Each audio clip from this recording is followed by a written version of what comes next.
For my first Doctor Reacts, I figured in honor of tomorrow being July 1st, the first day of all the new interns starting out in the hospitals, I figured I would watch episode 1 of Grey's Anatomy. Yay!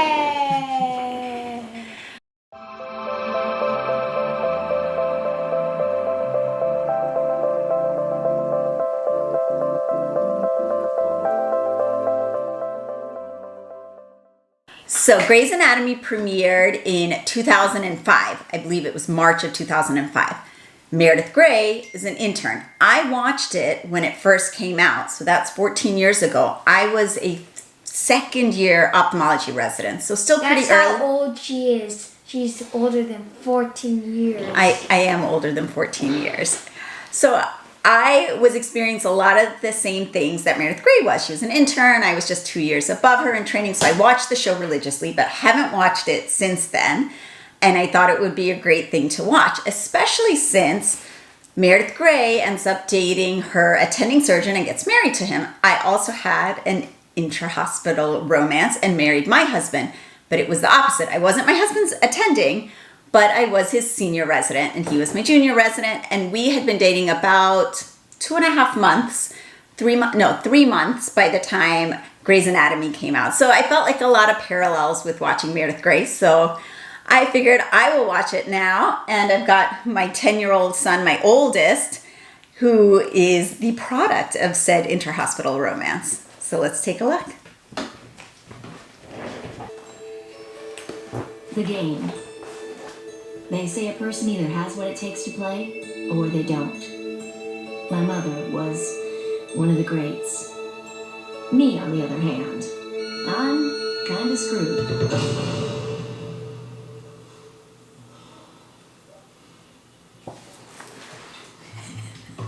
Can't watch this part.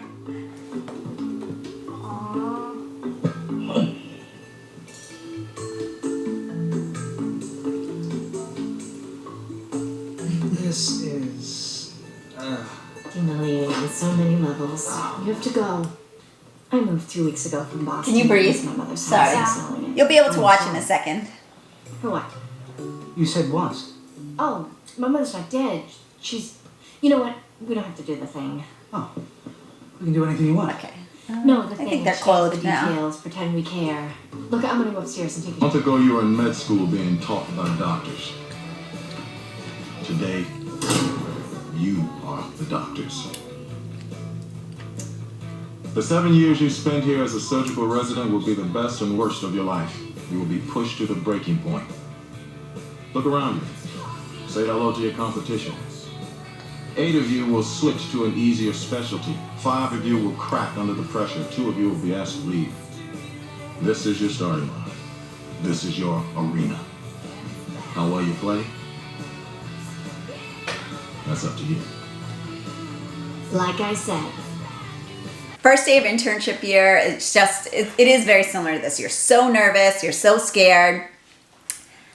Surgery residency is not 7 years as far as I remember. I did a transitional year as my internship year, and that's for people that do surgical subspecialties or even certain specialties like radiology. You do an internship year, either 1 whole year in general surgery, like Meredith, or a whole year in internal medicine, or you do a transitional year, which is what I did, and you do a couple months of general surgery, a couple months of medicine, you can do pediatrics, you do different electives to get a broad spectrum before I went on to my ophthalmology residency. But I'm pretty sure general surgery residency is 5 years and not 7 years. But anyway, I just remember feeling so excited and nervous, and you don't want to mess up, and you don't know your co-interns, and just that first day, July 1st, was so scary, but full of anticipation that I was finally a doctor and I got to wear a long white coat instead of the short white coat. Did you freak out at your first day? No, I didn't freak out. It's a lot of orientation, and they try to help guide you. Back then, when I was an intern was 2002, 17 years ago. It was a little more sink or swim than it is now, I think, which is good, but I didn't freak out.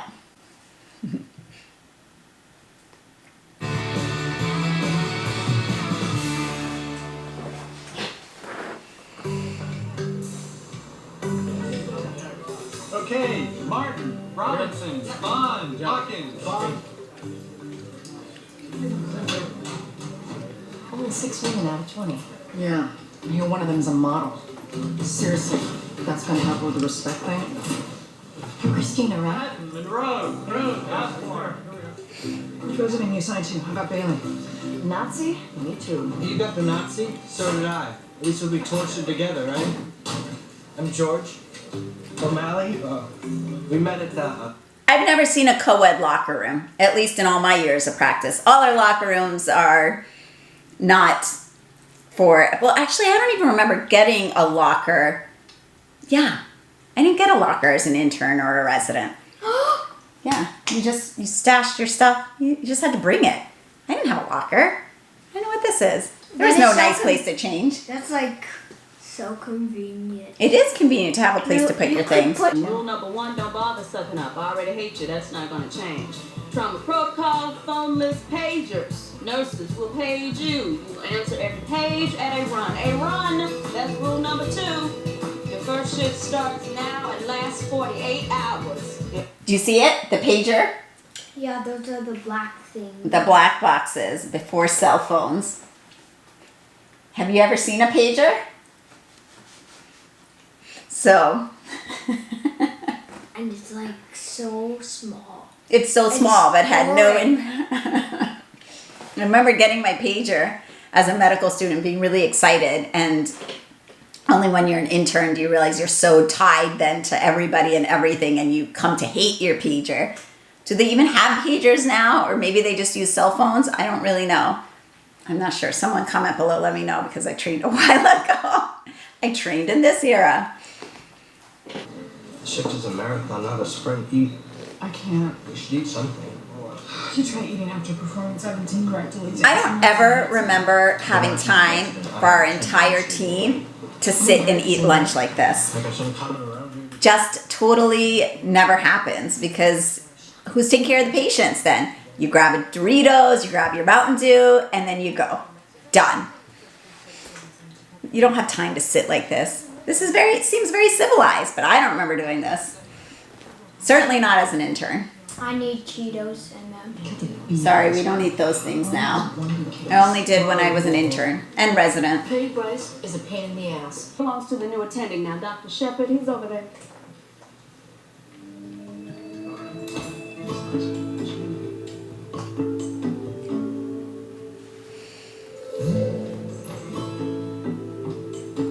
This is why you don't date someone in the hospital. But they didn't know. I remember they had met at a bar the night before and they hadn't exchanged names. They didn't know that they were both working in the same department.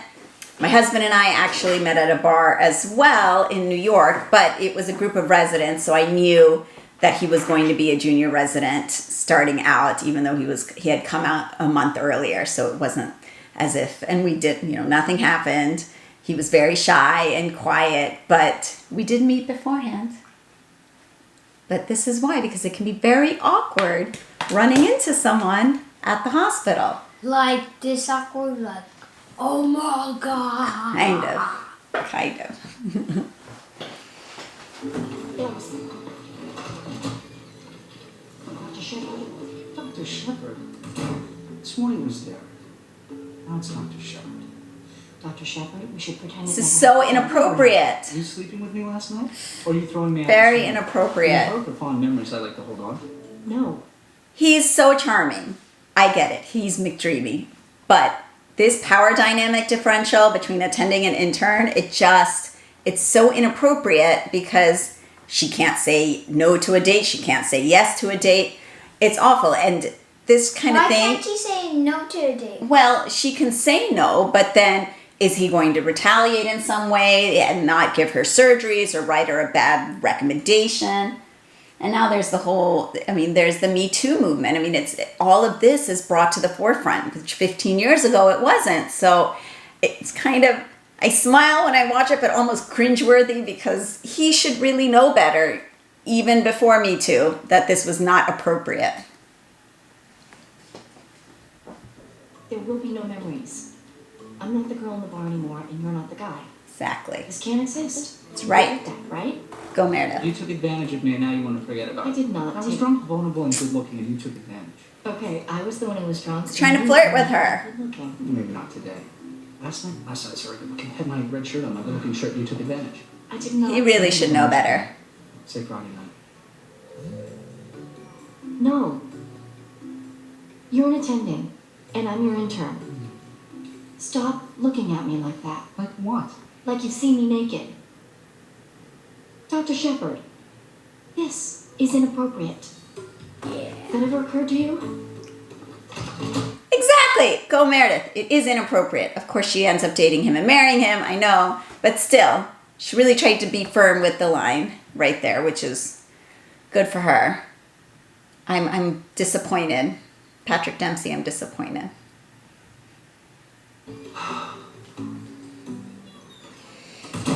Okay. And the flesh is like a tough shell. Dig in. Pickups? Pickups. But be careful not to break. You rip the sea gum. You gotta bleed it. You're dealing with stool. What do you do now? Think. You start the suction, and you start digging for those purse strings before she bleeds to death. Bucky, give him a clamp. He's dropping. He's choking. Come on, George. Today, pull your balls out of your back pocket. Let's go. What are you waiting for, suction? Getting too low, folks. Dr. Drew. Get out of the way. So that's pretty awful because the attending really let it get pretty far. The patient's blood pressure was dropping. It looked like sounded like his heart rate was going up. Bleeding, obviously a complication from the surgery. And I get it. Residents and interns have to learn to perform surgery, and you will make mistakes when you are doing it, but it's the job of the attending to guide the junior physician and intervene appropriately when necessary so no harm comes to the patient. And I think that was waiting a little bit too long. If something similar had happened with cataract surgery when I was an attending physician or strabismus surgery, I would certainly be intervening more quickly than that. I mean, we don't have blood pressure bottoming out in ophthalmology, but still, I mean, the whole point is I think that put the patient at risk, and I don't think that was appropriate. Yeah, Steve. Give me my idea. Suction. Clamp. Yellow 7. Excuse me. Took you long enough. 911 code obviously means an emergency, and usually it's a code, meaning the patient is arresting and you do need to like run up the stairs. I do remember getting codes as an intern year. You don't wait for the elevator. You run. You're okay with the nurse page 911? I had to go all exorcist to get her to even pick up the phone. Wait, there's nothing wrong with you? I'm bored. You little... Go to sleep and stop wasting my time. But I can't sleep. My head's all full. That's called thinking. Go with it. So this happens a lot. I mean, Meredith obviously is annoyed with her patient, kind of doesn't like her, but I'm concerned because the patient says, my head feels full. And that seems like an important symptom, but Meredith is disregarding it because she's annoyed that she got called 911 to find a certain channel on the TV. So sometimes as physicians, as healthcare providers, we take care of people that we might not necessarily like or even agree with, but it's our job to do the best that we can, listen to our patients, connect with them as much as possible, and deliver good quality medical care. And that includes making sure we are paying attention to their symptoms. So I'm a little worried. Yeah, let's start on my list. Are you sure that's the right diagnosis? Well, I don't know. I'm only an intern. Here's an idea. Why don't you go spend 4 years in med school and then let me know if it's the right diagnosis? She's short of breath. She's got fever. She's close enough. Start the antibiotics. No. No, that's the worst. Alex cannot dig himself into that hole right away as a fresh first day intern. I think he's gonna leave. Maybe, but you can't be disrespectful to your nurses. let's be honest, day one intern, even like day, I don't know, whatever intern, nurses know more than you, and they have sometimes 20, 30 years of experience. I totally depended on my nurses during my first intensive care unit block, which was my first rotation out of internship year. I didn't know how to do so many things. Place a nasogastric tube by myself. I didn't want to wake up my resident. And if you're nice to your nurses, they will help you. They know how to do things. You can't dismiss them. They have the experience. Just because they don't have an MD behind their name, it's just a really bad way to start off your year. So that's a bad move, Karev. Bad move. I forgot that he was like, I mean, I knew he was kind of a jerk sometimes, but that's bad. I'm Alex. I'm with Jeremy. You're with the Nazi, right? She may not have pneumonia, you know. She could be splinting or have a PE. Like I said, I hate nurses. What did you just say? Did you just call me a nurse? Okay, she's full on the Razepam. She's at 4 milligrams. You pitch Dr. Bailey and Dr. Shepard. The Razepam's not working. Phenobarbital. Load her with phenobarbital. Pheno's in. No change. You page Dr. Shepard. Just told you. Well, page him again. Staff. What do you want to do? At our hospital, it wasn't just the residents who were taking care of that patient who would run if there was a code. If there's a code, every available resident in the hospital or physician is supposed to come and help out. So it's a little bizarre that Meredith, who is only a day one intern, is the only physician here for this. I just don't think that that would happen.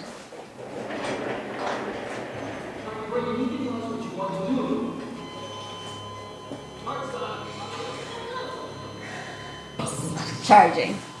Charge pounds 200. Clear. What the hell happened? She had a seizure and her heart stopped. So you're supposed to be monitoring her? I checked on her and she... I got it. Just go. Somebody give me her. Give me your chart, please. You get a 911, you page me immediately. Not in the 5 minutes it takes you to get to the emergency. Immediately.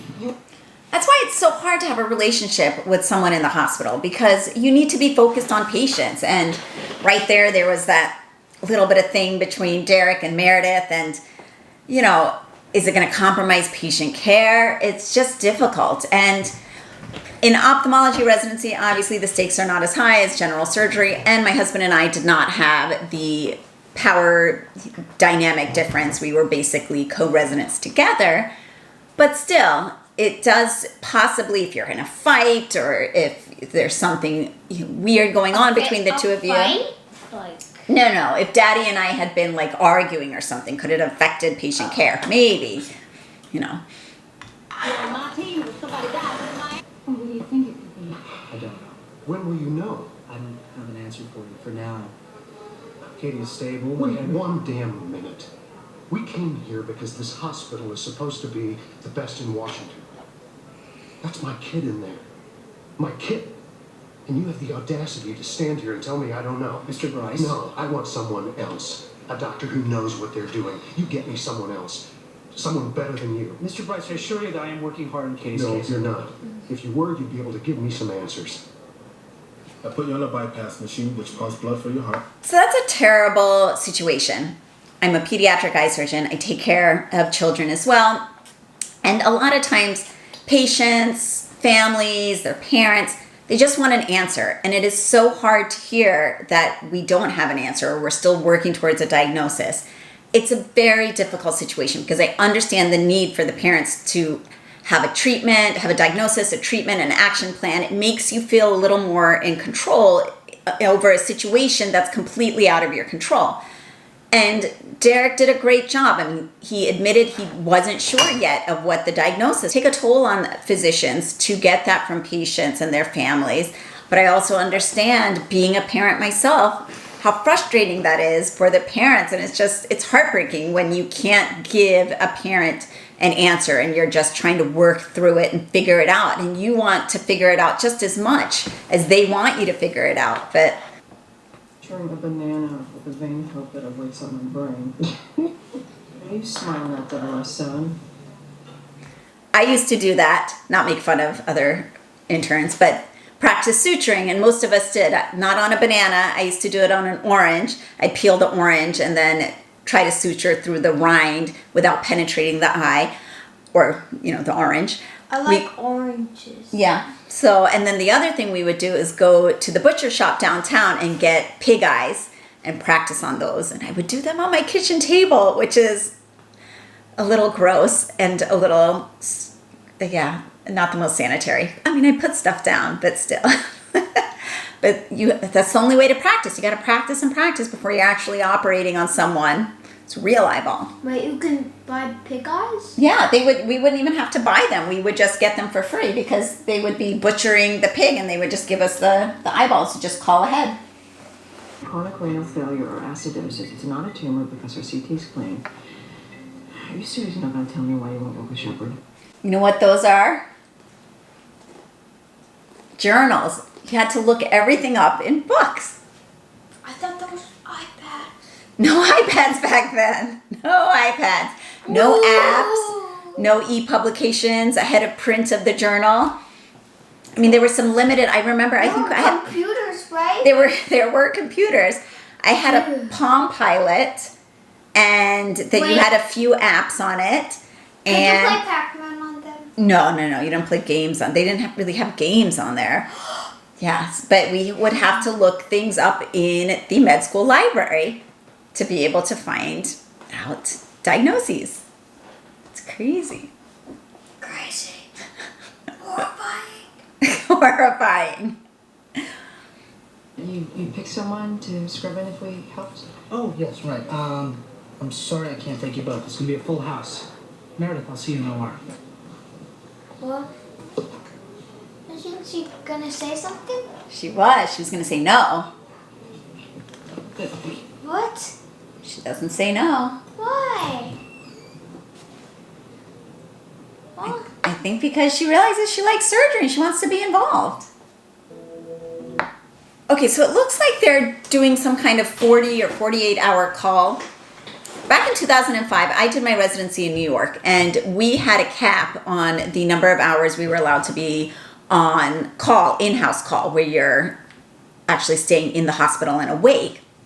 In New York, it was limited to 24 hours a day. Because I graduated medical school in 2002, and I remember my friend did ear, nose, and throat, ENT. So she did a general surgery internship in California, and I think she was taking 36-hour call as well. So I guess this is accurate. It's awful. It's not the case anymore. Now there are mandates for this, and this is illegal.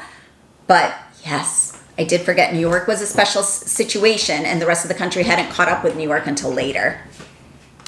The brown tastes like coffee when you taste the jelly beans. Oh. I know, I just tasted it. It's the one that I have. Did you choose me for the surgery because I slept with you? You're Katie's doctor. And on your first day, with very little training, you helped save her life. You earn the right to follow her case through to the finish. So that's the thing. None of her co-residents are going to think she earned that. But in actuality, she did, because she ran the code, she saved her life, she came up with the life-saving history piece of information that led to the correct diagnosis. So Meredith definitely earned her spot to be in the operating room, but nobody is going to think that because of the relationship. So again, terrible idea to have a relationship attending an intern. Of course, I actually love Meredith and Derek together, but I don't love the way that they started.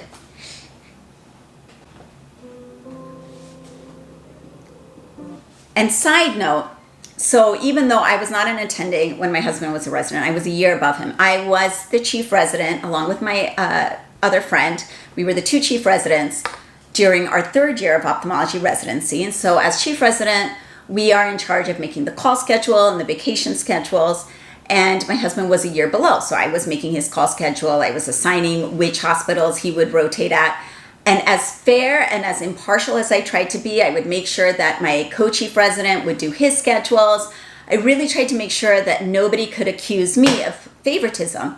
But people would say that anyway. Oh, Jeff gets the good call schedule. He got to do this hospital first, which was what everyone wanted. Must be because he's dating the chief resident. And they would say it half jokingly, but there was that underlying current that I was showing favoritism. And even though I really tried not to, it's always going to be on people's minds. So even dating within your level, basically, in a residency program can cause difficulties. Of course, it worked out great for us, but it would have been better if he had been an orthopedics resident and I was an ophthalmology resident and we were not interacting at all in that way. But because I was supervising him in certain areas, I definitely almost had to treat him more harshly, I felt, than I treated the other junior residents, because I had to prove that I was not showing him any favoritism.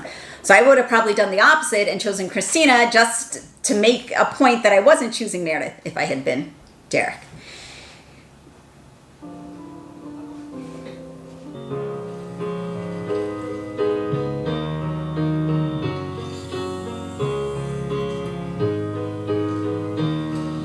All right, everybody. It's a beautiful night to save lives. Let's have some fun. They make it hard on purpose. There are lives in our hands.